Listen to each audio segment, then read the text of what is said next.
Hey guys, and welcome back to my motherfucking channel. Y'all thought you was gonna get a video in 9 months, but no.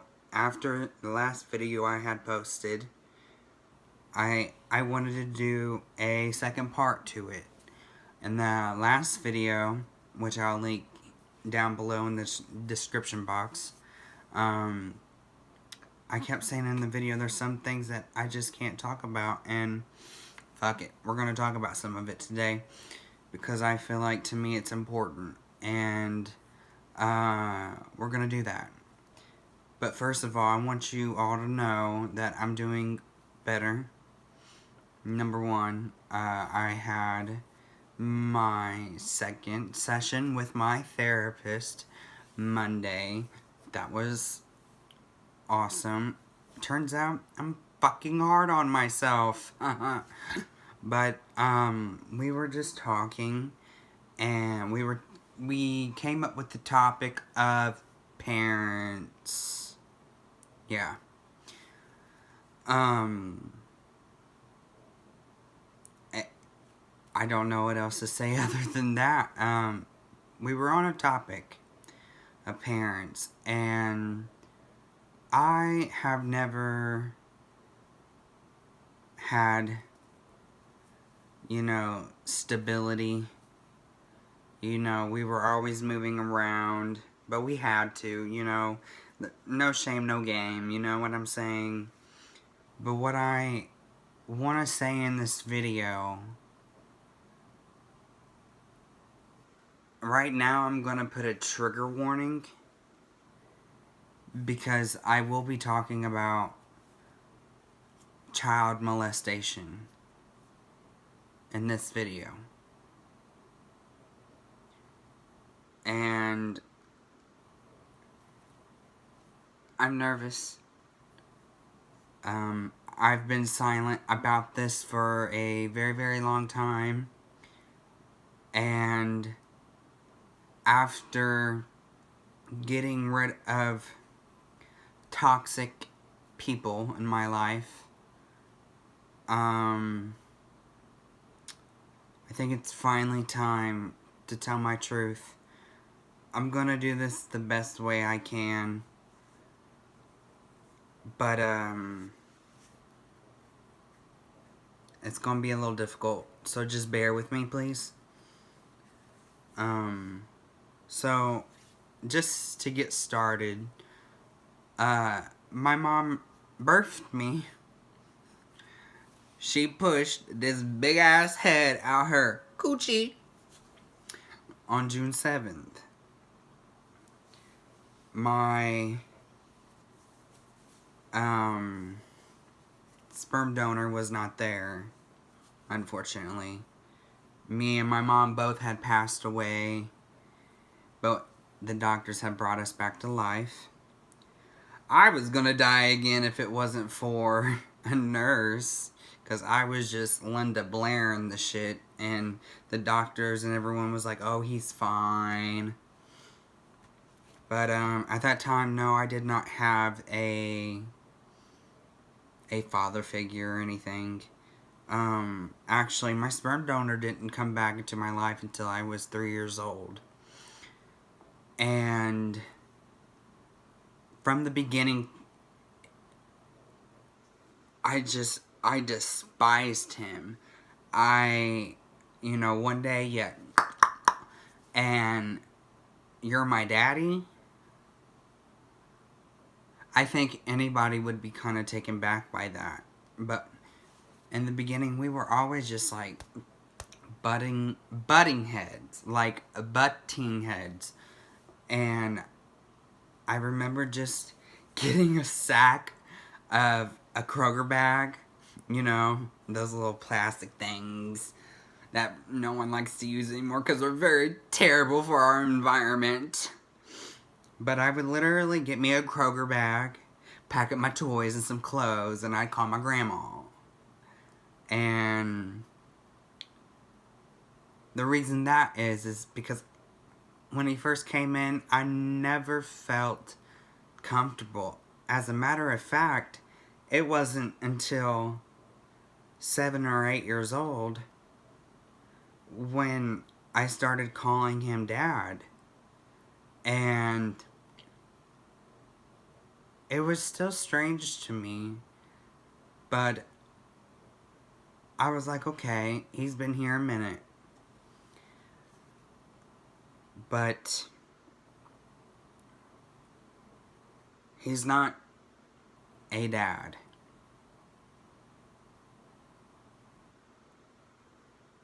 This man, and for all legal reasons, I have to say allegedly, this man had allegedly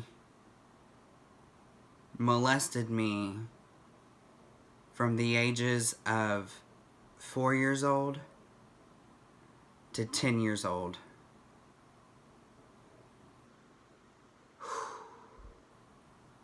I just got like a whole fuck ton of anxiety, everybody, so just bear with me.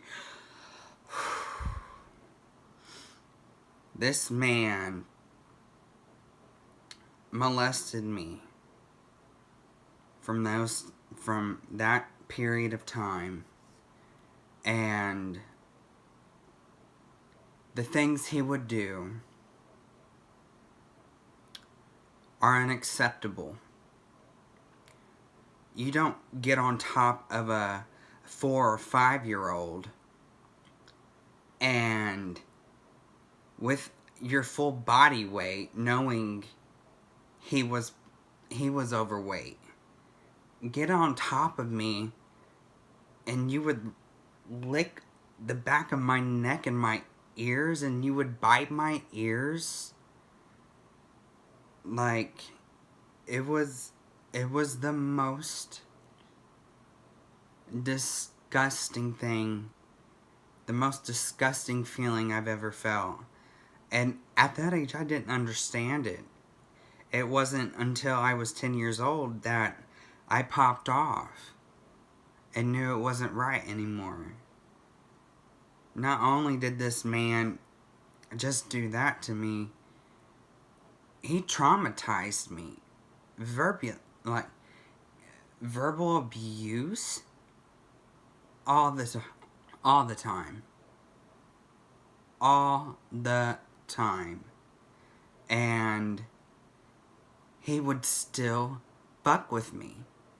And there would be times where he would come up and he would just grab me. And I'm like shook up because I'm scared. And I would go into a rage because after all the shit he did to me, I had a shock reaction. And, you know, I tell him to stop, but he doesn't. And it was killing me. And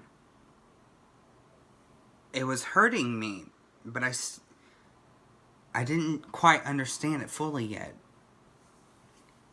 But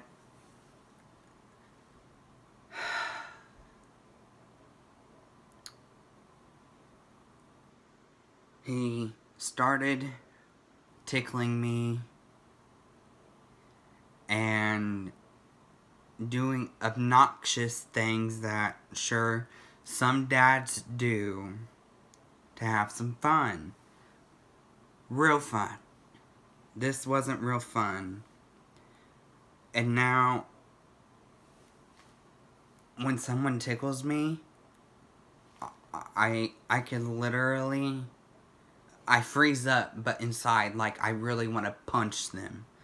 Because it brings me back to that time of what this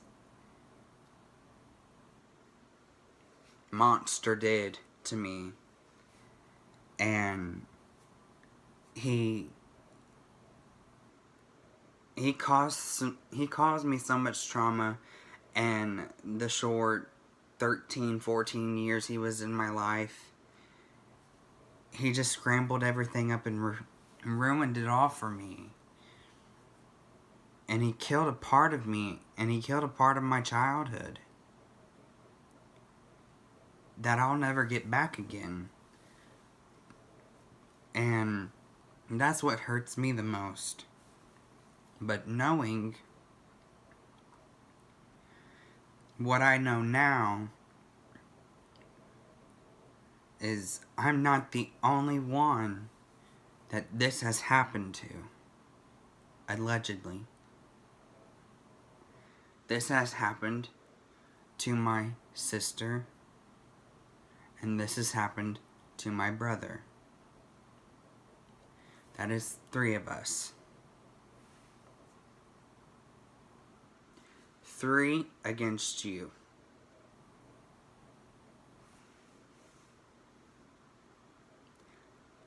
And when we bring it up, you want to say, believe what you want, that proves that you're guilty.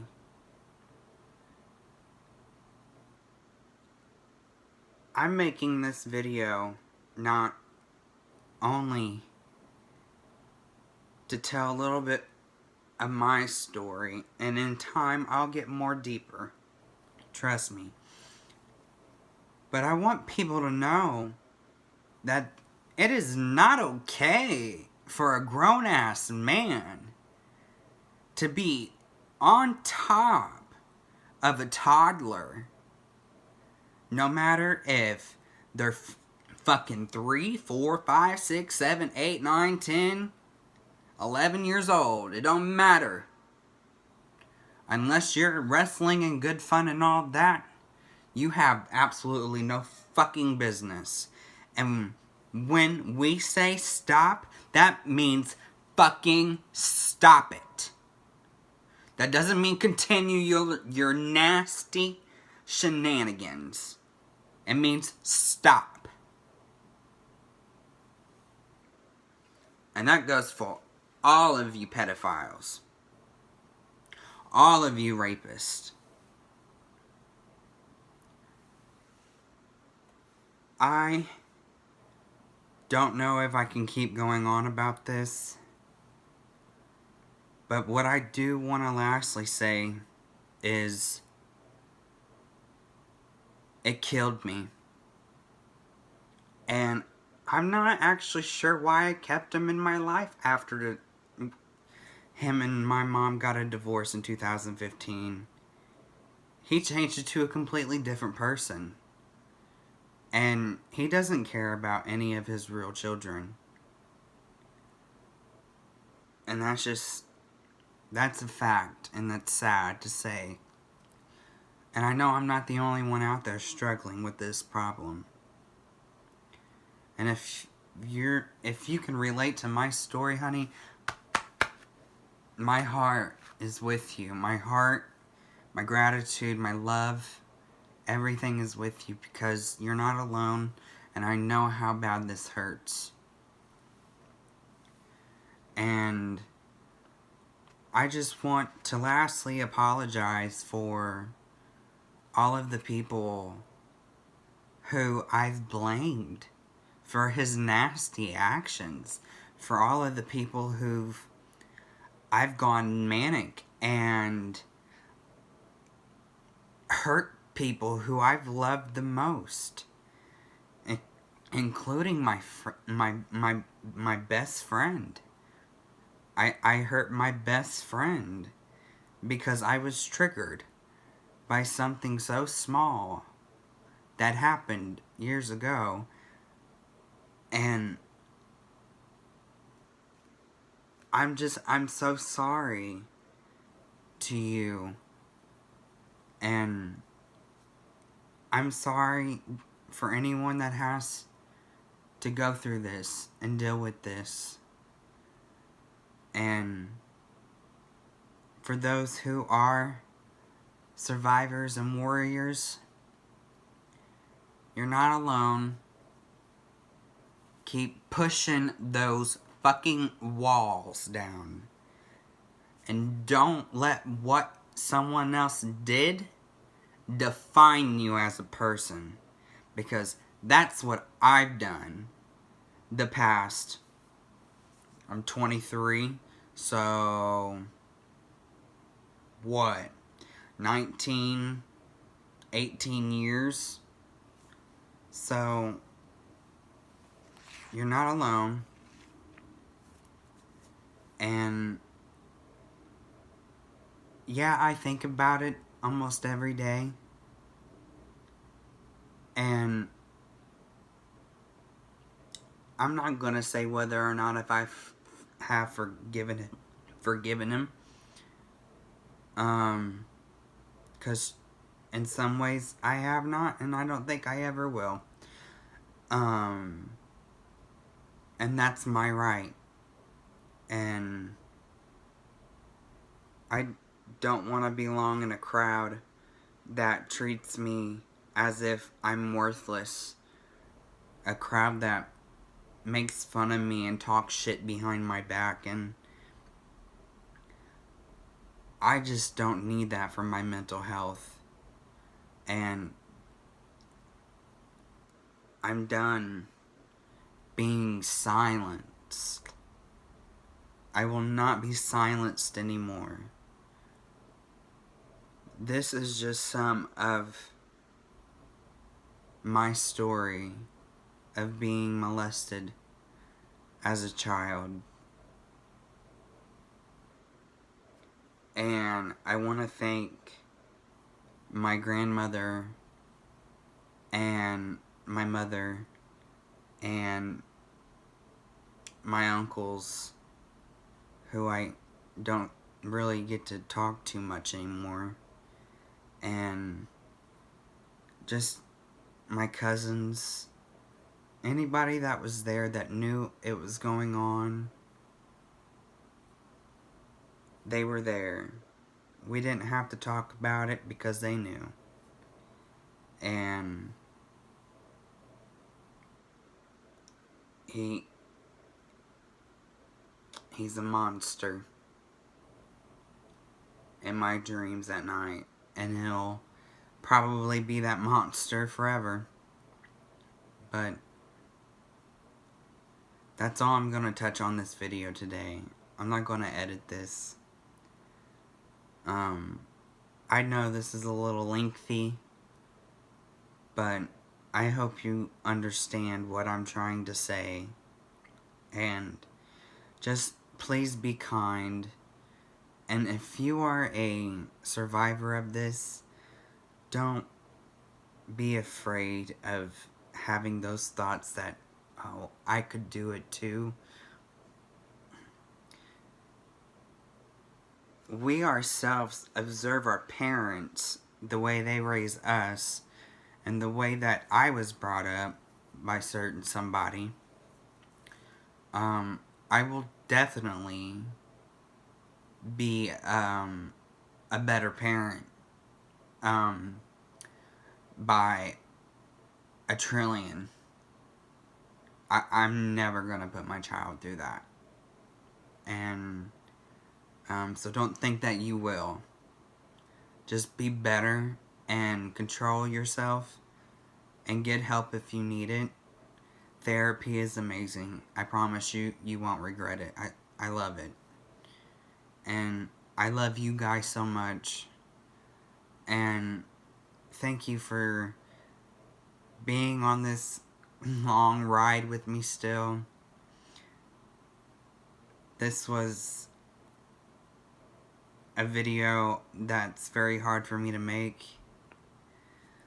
And I'm sure part 3, if I go into more detail about it, will be more difficult. But I might just do something more uplifting next time. So, next time, I guess I'll just see you in the next video. And remember to be yourself and to be brave. And remember to fucking love yourself and own your shit. I love you guys.